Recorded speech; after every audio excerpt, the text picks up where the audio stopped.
Mga langga, tanghalian na naman kaya magluto na naman tayo. Ito na talaga yung routine natin mga langga as a mother.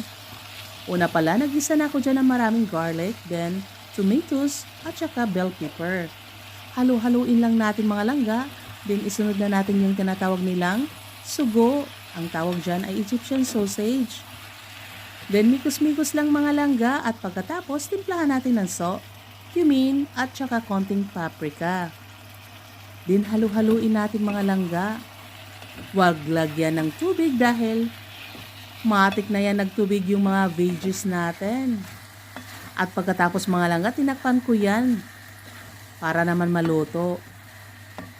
At ito na nga siya mga langga, pwede na to dahil may sauce na siya. O diba, tamang-tama halo na to nila sa pasta. Kaya ano pa inantay natin mga langga?